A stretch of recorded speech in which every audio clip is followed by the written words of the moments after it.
네, 오늘 배울 내용은요. 사회 정의와 윤리에 대해서 나머지 뒷부분을 배울 겁니다. 그래서 저번 시간에 예전에 나눠줬었죠. 예, 프린트 꺼내주시고요. 룰스부터 다시 보도록 합시다. 그래서 프린트 4페이지로 넘겨보면은 룰스랑 노직에 대한 이야기가 나와 있죠. 그래서 오늘은 노직까지만, 룰스랑 노직까지만 배워보도록 하겠습니다. 그래서 롤스부터 볼 건데 우리가 저번 시간에 아마 롤스 한 중간까지 다 이렇게 배웠을 거예요. 그런데 롤스가 워낙 중요하고 어려운 사람이라서 다시 처음부터 복습할게요. 그래서 롤스의 학문의 목표는 무엇이냐? 롤스가 생각하기에는 학문은 진리를 추구해야 되지만 사회는 무엇을 추구해야 되냐면은 정의를 추구해야 된다고 했어요. 그래서 정의로운 글씨가 이상해서 다시 쓸게요. 정의로 이렇게 글씨가 안 예쁠까요? 정의로운 사회를 만드는 것이 목표인데 어떻게 해야지 정의로운 사회를 만들 수가 있냐? 우리가 사회 기본 구조가 정의롭게 될 수 있도록 이 사회 구조가 돌아가는 가장 기초적인 원칙을 세우자는 거죠. 그래서 정의의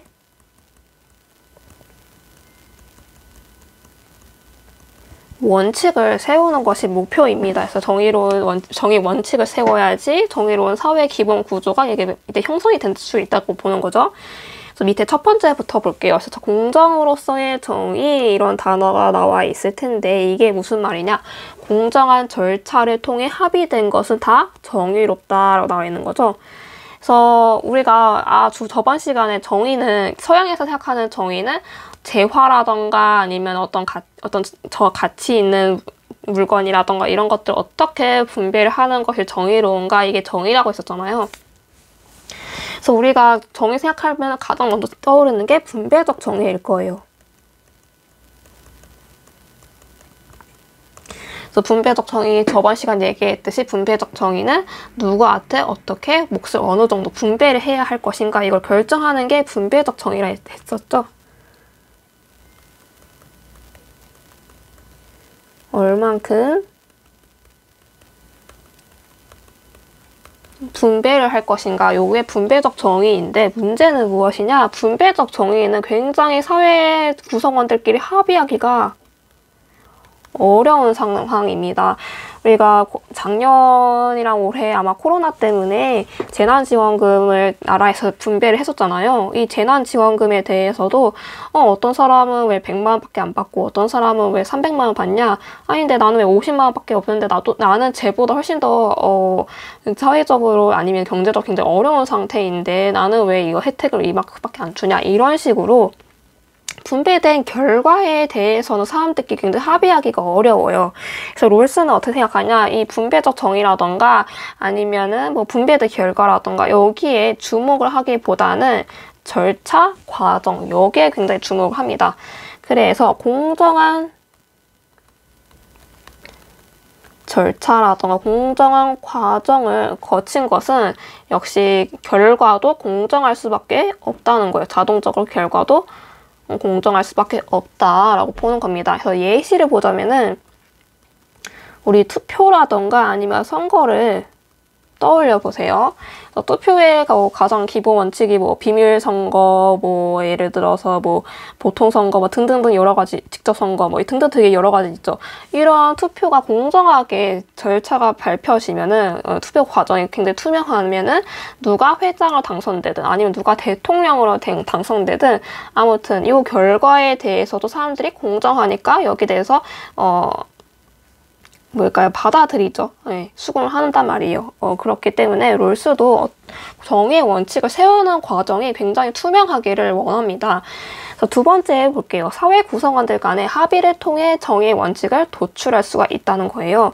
그래서 여기 밑에 쭉 나와 있듯이 이 정의의 원칙을 합의하기 위해서 합의 당사자들이 나와요. 그 다음에 세 번째 동그라미 보면은 정의의 원칙을 도출하는 과정이 이렇게 쭉 나와 있을 텐데 한번 보도록 하겠습니다. 그래서 정의 원칙을 도출하는 과정을 우리가 뭐라 부르냐면은 원초적 입장이라 불러요. 원초적 입장에 대한 요 단어를 기억해 주세요. 그래서 원초적 입장이란 뭐냐? 정의 원칙을 도출하기 위한 최초의 진짜로 있었던 상황이 아니라 가상적 상황입니다. 그래서 롤스가 생각하기에 어떻게 하는 게 어떤 원칙들을 세워야 되냐, 정의 원칙의 내용에 대해서 이제 결정을 해야 되는데 이 결정을 하는 과정에서 원초적 입장을 가상적으로 가정을 했다는 거죠, 롤스가. 네, 그 다음에 두 번째 동그라미 봅시다. 두 번째 동그라미 보면은 원초적 입장에서 합의 당사자들의 조건들이 나와 있죠. 그래서 이 정의 원칙을 합의하는 당사자들은 어떤 성격을 가진 사람들인지 한번 볼게요. 첫 번째 보면은 타인의 이해관계에 굉장히 무관심한 사람들이다, 이렇게 나와 있죠.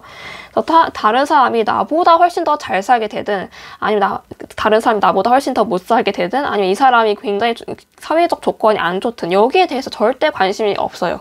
이 사람들은 어디에 관심만 있냐면은 자신의 이익만을 굉장히 합리적으로 추구하는 사람들입니다. 이 사람들은요, 이 합의 당사자들은 내가 얼만큼의 이익을 받을 수 있는지, 어떻게 하면 나의 재능을 좀 더 이렇게 덜 노력을 해가지고 나의 재능을 꽃피울 수 있는지, 아무튼 자신의 이익만을 굉장히 관심이 있고 합리적으로 추구하는 사람들이다, 이런 식으로 롤스가 가정을 해요. 그 다음에 세 번째, 어떤 조건이냐, 무지의 배일이란 단어가 나와 있죠. 이 단어도 굉장히 중요합니다. 외워주세요. 이 무지의 배일로 인해 자신의 사회적 지위나 능력, 재능, 가치관 등을 모르고 있다라고 나와 있죠. 그래서 원초적 입장에서 이 합의하는 당사자들은요, 자신의 조건이라던가 자신의 재능, 가치관, 신체적 조건, 나의 성격, 나의 재산, 이런 것들을 다 알고 있으면은 정의 원칙을 세우는 과정에서 오로지 자신에게만 유리하도록 원칙을 세울 수 있겠죠. 그렇죠? 그래서 롤스가 이런 상황을 예방하기 위해서 모든 사람들은, 이 합의 당사자들은 자신에 대해서 아무것도 몰라야 한다라고 가정을 합니다. 그래서 밑에 무지의 배일에 대한 설명이 나와 있는데 한번 볼게요. 이해관계에 영향을 끼칠 수 있는 개인적 정보를 마치 베일을 씌우는 것처럼 없애는 것을 표현한 걸 우리가 무지의 배일이다라고 부르는 거죠. 그래서 이 무지의 배일이라는 조건이 굉장히 중요한데, 그렇기 때문에 이 정의 원칙 보면은 제2 원칙을 나중에 일단 설명할게요. 예, 일단 다음 내용부터 넘어가는 게 나을 것 같아요. 다음 내용 보도록 합시다. 아이고.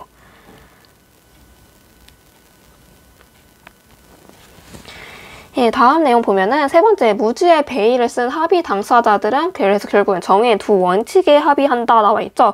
이 정의 원칙 내용 순서 외우는 거 정말 중요합니다. 반드시 외워두도록 합시다.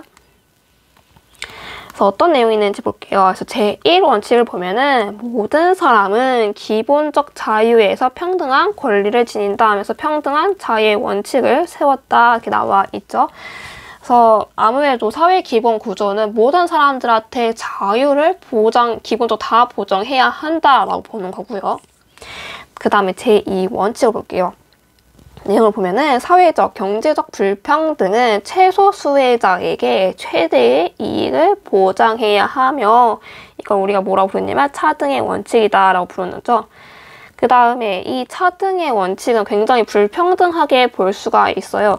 모든 사람들한테 재화를 똑같이 n분의 1에서 나눠주는 것이 아니라 지금 우리 사회의 사회적 약자라던가 사회적 소수자들한테 국가가 굉장히 큰 혜택을 주고 있어요. 예를 들어서 교육을 공짜로 시킨다던가, 아니면은 이 사람들이 이렇게 기본적인 인간다운 삶을 살 수 있도록 매달 생활비를 얼만큼 보조를 해준다던가, 이런 여러 가지 모치 혜택을 준다는 거죠, 이 사람들한테. 그래서 아무튼 차등의 원칙을 어떻게 보면은 불평등하다고 볼 수가 있는데, 이 불평등이 모든 사람에게 이득이 되리라는 것이 합당하게 기대가 된다라고 나와 있죠. 그래서 최소 수혜자, 사회적 약자들한테 인간다운 삶을 보장해줘야지 이 최소 수혜자만 좋은 게 아니라 다른 여러 사회 구성원들한테도 다 나중에 이득이 된다는 거예요. 왜냐하면은 내가 지금은 굉장히 잘 살고 있는데 나한테 불운한 사고가 일어나서 내가 사회적 약자가 된다던가, 아니면 장애인이 된다던가, 아니면은 우리 집 전 재산 다 날린다던가, 이런 식으로 내가 언제든지 최소 수혜자가 될 위험성이 있어요. 그렇기 때문에 나라에서 이렇게 최소 수혜자들한테 인간다운 삶을 살아야지. 아, 내가 내 인생이 망하게 되더라도 나는 그래도 기본적으로 먹고 살 수 있겠구나. 이게 합당의 기대가 되겠죠. 예, 굉장히 공정하다는 거고요. 그 다음에 두 번째 내용 볼게요. 제2원칙이 두 가지 나누는데, 이런 불평등의 계기가 되는 지위는 공정한 기회의 균등의 원칙에 따라 모든 사람들에게 다 개방이 되어야 된다고 나와 있죠. 그래서 모든 사람들한테 뭐 대통령이 될 수가 있고, 의사도 될 수 있고, 아니면은 뭐 굉장히 사회적으로 지위가 높은 사람, 그런 것들이 있죠. 누구든지 다 될 수 있도록 개방되어야 된다는 거예요. 이 사람이 뭐 동성애자이든, 이 사람이 뭐 시한부 인생을 살든, 아니면은 뭐 장애인이든, 아니면 뭐 노숙자이든, 아무튼 이런 모든 사람들이 자기가 하고 싶어 하는 그런 직업을 가질 수 있도록 사회에서는 똑같이 기회를 나눠줘야 된다. 이런 이야기입니다. 아까 얘기했듯이 그 무지의 베일이라는 조건이 굉장히 중요하다라고 했었죠. 그래서 이 무지의 베일로 인해서 이 원초적 입장에 있는 합의 당사자들이 내가 지금 백인인지 인종도 잘 모르는 상태이고, 나의 재능, 능력, 가치관, 신체적 조건 이런 것들을 몰라야지, 알고 보니 내가 합의를 했더니 내가 알고 보니 사회적 약자였어. 사회적 소수자였어. 이런 위험성이 다 있겠죠. 그렇기 때문에 이 사람들이, 이 합의 당사자들이 내가 언제든지 사회적 약자가 될 수 있다. 이런 위험성을 가지고 있기 때문에 최소 수혜자에게 최대 이익이 되는 이런 조건에 대해서 합의를 할 수밖에 없다라고 이야기를 합니다. 롤스가. 그렇죠? 그래서 정의의 원칙이 제1원칙이랑 제2원칙 순서 반드시 암기하셔야 되고요. 어떤 내용들이 있는지 꼭 아셔야 됩니다. 요 내용 가장 중요하니까 꼭 외워주세요. 그 다음에 밑에 보면은 정의의 두 원칙의 우선성의 규칙이 나와 있죠. 이거는 무슨 말이냐. 아까 우리가 제1원칙과 제2원칙에 대해서 배웠는데, 어떤 원칙이 서열상 가장 중요한 원칙인가, 요거에 대한 내용입니다. 쓸게요. 어떤 원칙이 가장 중요한지 서열을 매기는 내용이다 라고 간단하게 이해를 하시면 될 것 같아요. 그래서 1번부터 보도록 합시다. 정의의 제1원칙은 아까 얘기했듯이 평등한 자유의 원칙이라는 거죠. 모든 사람들한테 다 똑같이 자유를 보장해주고 있어요. 그렇기 때문에 이거를 자유의 우선성이다 라고 불러요. 자유의 우선성을 추구함으로 항상 제1원칙은 정의 제2원칙보다 더 우선해야 된다, 더 선행해야 한다라는 거예요. 네, 아무리 지금 우리 사회에서 경제적 굉장히 힘든 사람들이 많고 모든 사람들한테 똑같이 기회가 안 나눠준다고 하더라도 그런 것보다는 인간의 자유가 훨씬 더 중요하다라고 보는 거죠. 그래서 제1원칙 같은 경우에는요, 크게 보면은 자유에 대한 내용이고, 제2원칙은요, 크게 보면 평등이라고 볼 수가 있어요. 그래서 롤스가 생각하기에는 자유와 평등 두 가지가 있으면 자유를 더 우선시해야 한다라고 보는 거죠. 네, 그 다음에 화살표 내용 볼게요. 사회의 기본 구조는 평등한 자유에 위배되지 않는 조건 하에서 부와 권력의 불평등을 배정해야 한다. 그러니까 어떤 사람들한테 어떤 혜택을 줘야지, 누구한테 복지 혜택을 우선적으로 주어야 되는지 그것들을 배정해야 하는데, 이 배정하는 과정에서 다른 사람들의 자유를 침해해서는 안 된다라고 말하는 거죠. 네, 2번 보도록 합시다. 정의의 제2원칙은 차등의 원칙의 성격을 지니며, 그래서 롤스의 정의 원칙 중에서 가장 특이하고 특징적인 부분이 이 차등의 원칙입니다. 네, 그래서 이 차등의 원칙의 성격을 가장 먼저 띄고, 효율성과 복지에 대하여 정의의 우선성을 추구한다라고 있죠. 말이 굉장히 어려울 텐데, 사실상 요 우선성의 규칙 요거는 다른 교과서에는 안 나와 있어요. 심지어 수능특강에도 안 나와 있는데 특이하게 우리 교과서에는 나와 있어요. 굉장히 어려운 내용인데 뭔 내용인지 한번 볼게요. 여기에 나와 있는 효율성이란 무슨 말이냐? 효율성이라는 말 뜻이 뭐예요? 최소한의 투자로 최대한의 좋은 결과를 낳는 것. 아이고.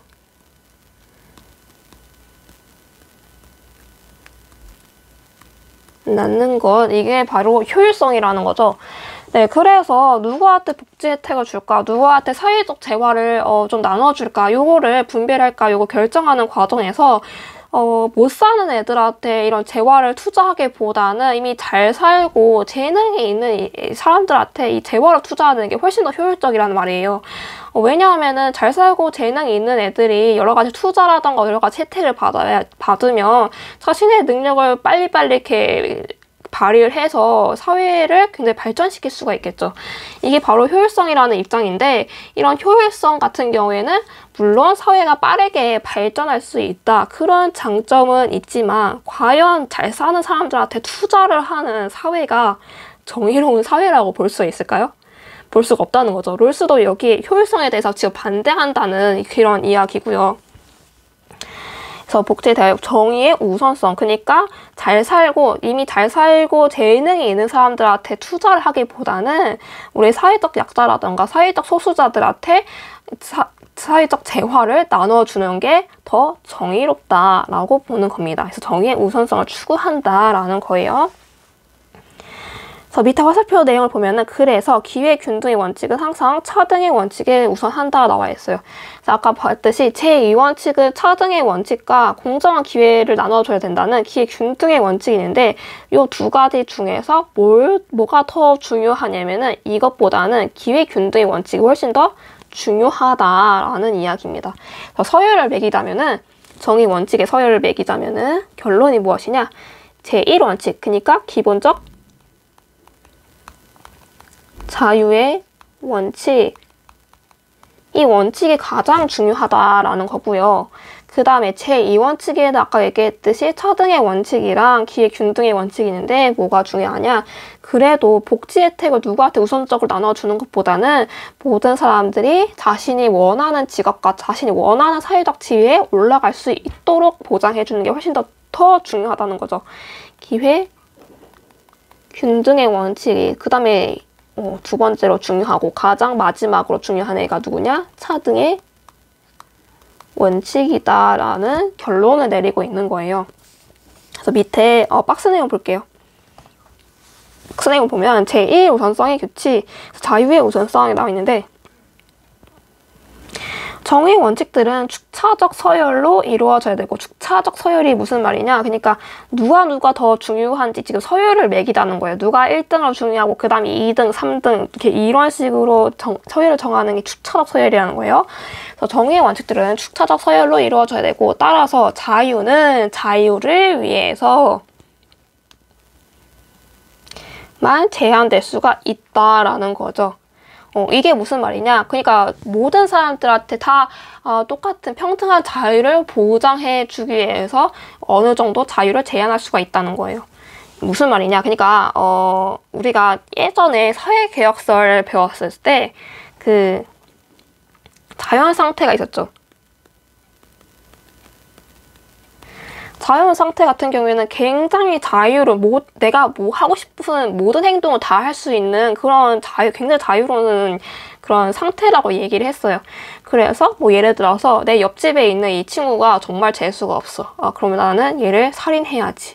아니면 얘를 이렇게 때려야지. 이런 모든 행동들을 다 할 수 있는 상태, 이걸 자연 상태라는데 굉장히 가장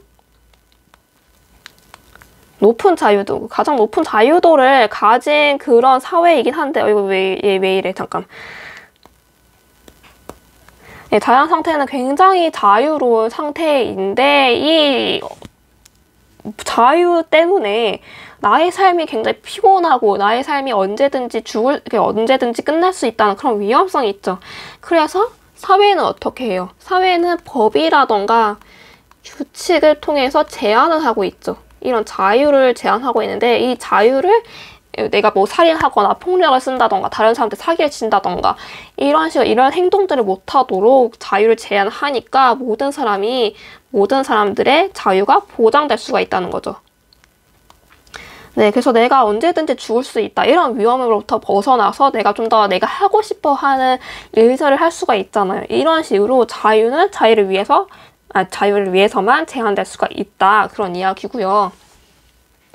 그 다음에 제2 우선성 규칙을 볼게요. 효율성과 복지에 대한 정의의 우선성만인데 정의의 제2원칙은 서열상으로 효율성의 원칙이나 아까 얘기했듯이 재능 있는 사람이라던가 아니면은 잘 살고 있는 사람들 얘네들한테 복지 혜택을 나눠주는 걸 효율성의 원칙이라 했어요. 이런 것들을 하기보다는 또한 이득의 총량의 극대화 원칙에 이거 같은 경우는 쉽게 말해서 최대 다수의 최대 행복을 보장해줘야 한다는 공리의 원칙을 생각을 하시면 됩니다.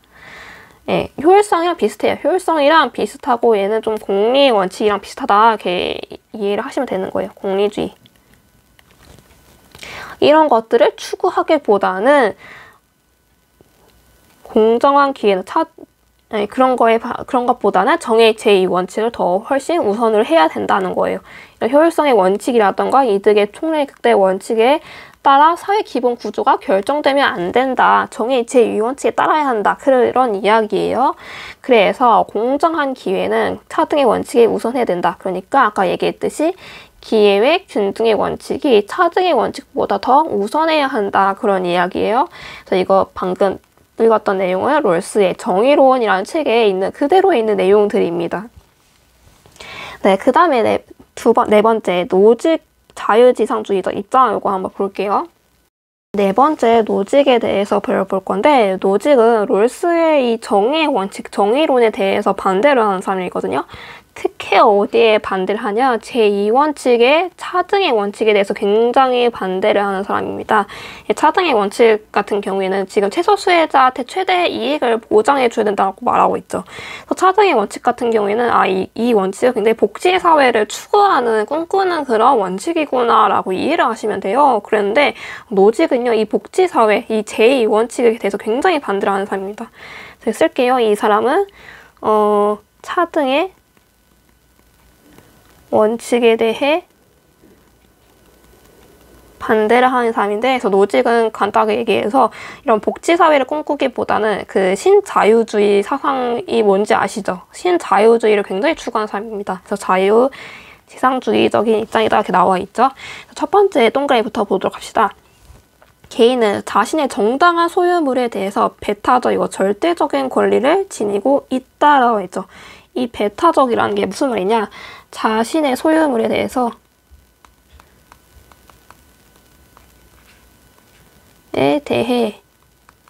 타인이 소유하거나 이용하거나 아니면 이걸 다른 사람한테 잠깐 양도를 하거나 빌리거나 이런 거 등등등 이런 거를 하는 것에 대해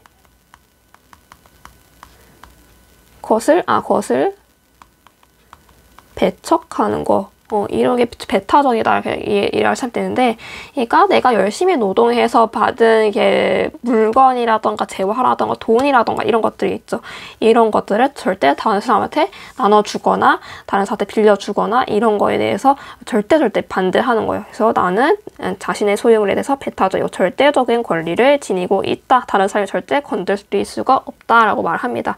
그래서 첫 번째 동그라미가 가장 노직의 사상을 가장 잘 표현하는 문장이 이었고요. 두 번째 동그라미 볼게요.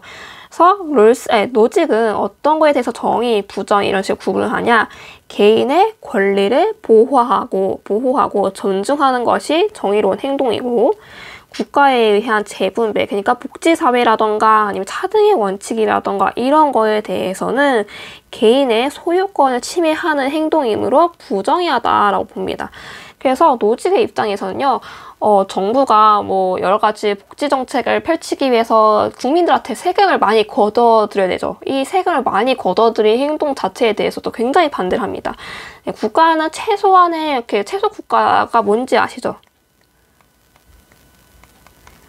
저번 시간에 배웠을 텐데 최소 국가 같은 경우에는 그 국민들의 기본적인 치안, 안전 이런 최소한의 역할만 하고 여러 가지 복지 사회 시스템을 추구한다던가 혜택을 준다던가 이런 거에서 반대하는 게 최소 국가이죠. 이런 최소 국가를 굉장히 지향하는 사람입니다. 노직은. 이렇게 이해를 하시면 되고요. 그 다음 장 넘겨볼게요. 예, 그 다음 장 넘겨보면은 그래서 로직 같은 경우에는 개인의 소유물, 개인의 정당한 권리 이런 것들을 존중하는 걸 굉장히 중요하다고 얘기했었죠.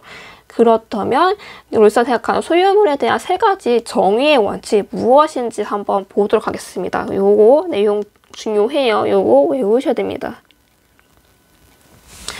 네, 롤스가 생각하는 소유물에 대한 3가지 정의의 원칙은 무엇이냐? 취득의 원칙, 이전의 원칙, 교정의 원칙이라는 게 있다는 거죠.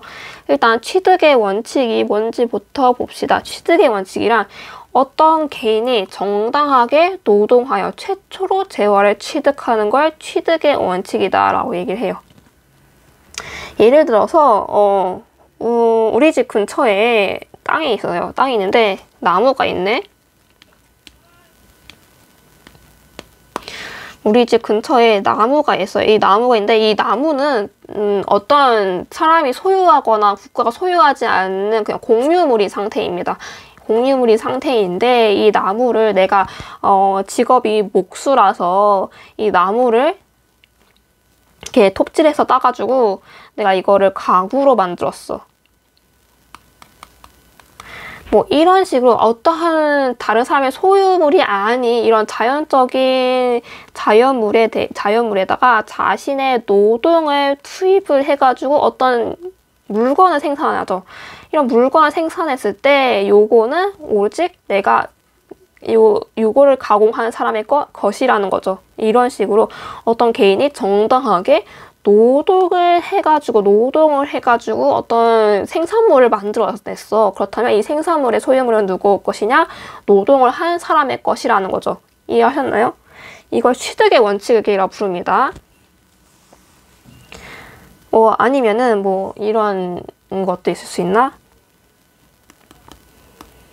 비슷한 예시인데 뭐 예를 들어서 나는 조각가예요. 근데 우리 집 근처에 봤는데 돌멩이가 있었어. 돌멩이가 있는데 이거 돌멩이가 뭐 국가의 것이라던가 옆집 사람 것이라던가 아무튼 이거를 소유한 사람이 없어요. 소유한 사람이 없는데 내가 이 돌을 가지고 열심히 조각을 해가지고 조각상을 만들어냈어요. 이런 식으로 내가 어떤 소유한 사람이 없는 공유물에 대해서 내가 노동을 투입을 해가지고 어떤 물건을 만들어냈다. 그렇다면 이 물건은 반드시 노동을 한 사람의 소유라는 것이죠. 이해하셨나요? 예, 그런 이야기입니다. 왜냐하면은 여러분들의 신체가 있죠. 신체는 누구 거예요? 여러분들의 몸의 소유권자는 누구인가요? 자신의 것이죠. 뭐 부모님의 것이라던가 국가의 것이 아니라 자기의 몸은 자기 것이잖아요. 이런 식으로 내가 나의 신체라던가 나의 재능을 이용해가지고 어떤 물건을 만들어냈다면은 나의 신체가 나의 소유이듯이 이 물건도 똑같이 나의 소유다. 이런 이야기예요. 그다음에 2번째, 이전의 원칙을 한번 보도록 합시다. 네, 이거 용어 외우셔야 됩니다. 되게 외울 거 많죠? 이 사회 정의와 윤리 파트가 제일 어려워요. 네. 이전의 원칙이 무슨 말인지 볼게요. 다른 사람으로부터 합법적으로 재화를 양도받았을 때 이거는 그 사람의 것이다 라는 거죠. 그래서 내가 어느 날 열심히 노동해가지고 이 돌멩이 가지고 조각상을 만들어냈어요. 조각상을 만들어냈는데 보니까 내가 소유하는 것보다는 저 옆집 애가 굉장히 취향이 고급지네요. 그래서 이 친구가 나의 이런 조각상을 소유해야지만 이 친구가 그 가치가 좀 드높일 것 같아. 나의 조각상의 가치가 높아질 것 같아. 네, 그래가지고 내가 옆집 사람한테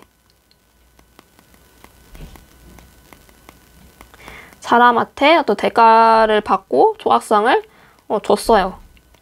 조각상을 줬으면은 이 조각상은 나의 것이 아니라 옆집 사람의 것이라는 거죠.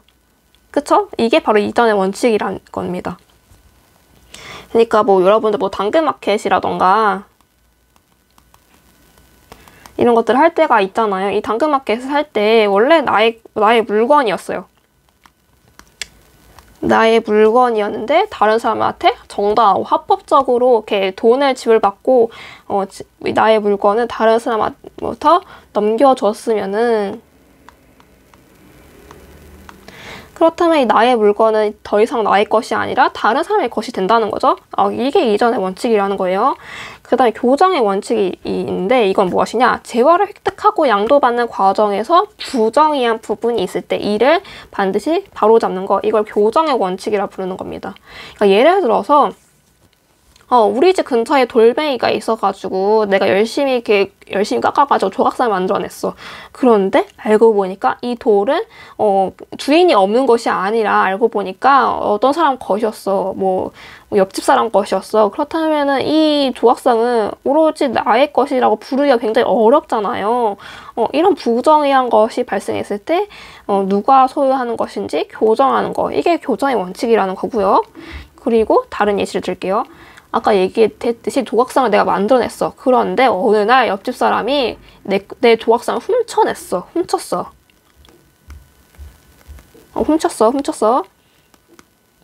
이거는 굉장히 부정의한 일이 발생한 거죠. 이 훔쳐진 조각상을 다시 나의 소유로 돌려내는 것, 이걸 교정의 원칙이라 하는 겁니다. 네, 그 다음에 교과서 97페이지로 넘겨볼게요. 교과서 97페이지 넘겨보면은 함께 나누는 가을 하면서 소득 재분배에 대한 롤스와 노직의 입장, 이렇게 나와 있죠. 요 내용이 정말 롤스와 노직의 입장이 정말 잘 보여져가지고 요 내용 좀 중요한 것 같아요. 여기다가 별표 칠게요. 어떤 내용이 있는지 한번 볼게요. 롤스의 입장에 보면은 최대 수혜자 값 같은 경우에 그렇기 때문에 사회 다수에 해당이 되겠죠. 굉장히 잘 사는 사람에 해당이 되는 겁니다. 사회적 재능이 있고 사회적 지위도 높고 사회적으로 다수에 해당이 되는 사람이겠죠. 반면에 최소 수혜자을 같은 경우에는 갑과 반대되는 사람이죠. 사회적 약자, 소수자를 의미합니다. 사회적 약자, 소수자. 여기 해당되는 사람인데 도덕적 비대칭성의 관계에 있다 나와있죠. 즉 갑을 위한 을의 희생과 을을 위한 갑의 희생은 동등한 것이 아니다. 잘 사는 애가 희생하는 거랑 잘 못 사는 애가 희생하는 거는 다르다는 거죠. 재능, 지위 같은 도덕적으로 임의적인 요소들의 작용으로 최대 수혜자가 된 갑은 최대 수혜자인 을의 삶을 개선하기 위한 일정한 희생을 감내해야 한다라고 했죠. 여기 내용이 정말 중요합니다.